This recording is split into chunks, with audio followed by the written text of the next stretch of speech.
Hello everyone, welcome to sqadia.com. My name is Dr. Divan and the topic of the lecture today is Valvular and Endocardial Diseases. In this lecture, we're going to talk about endocarditis, how endocardium gets affected because of some pathological consequences, and we're going to talk about some valvular diseases. First of all, we're going to talk about bacterial endocarditis. In this topic, we're going to talk about what bacterial endocarditis is, what other microorganisms lead to bacterial endocarditis, what are its types. We're going to talk about how acute and subacute can be differentiated on the basis of their causative organisms, on the basis of their valve involvement, and what are the pathological consequences of both of those types.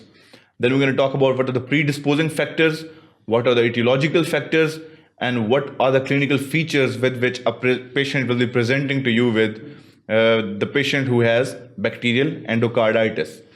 Next on, we're going to talk about non-bacterial thrombotic endocarditis. In this lecture, we're going to talk about what is the cause of non-bacterial thrombotic endocarditis. Obviously, it's not going to be bacterial. So what other factors are there which lead to the formation of thrombotic endocarditis, and what are its consequences? Next on, we're going to talk about calcific aortic stenosis. We're going to talk about how aortic valve gets stenosed because of the calcium deposits. What are its causes? What are the basic causes of calcific aortic stenosis of happening? What are the congenital causes? What are the senile causes? And is it possible that calcific aortic stenosis happens because of any predisposing condition or predisposing pathology of the heart? Next on, we're going to talk about mitral valve annulus calcification. We're going to talk about how the annulus of the mitral valve gets calcified because of some pathology and what are the consequences of it. Next on, we're going to talk about mitral valve prolapse. We're going to talk about what mitral valve prolapse is. We're going to talk about the chromosomal involvement of mitral valve prolapse. We're going to talk about on which chromosomes this dominant trait is present. We're going to talk about what are the consequences of mitral valve prolapse.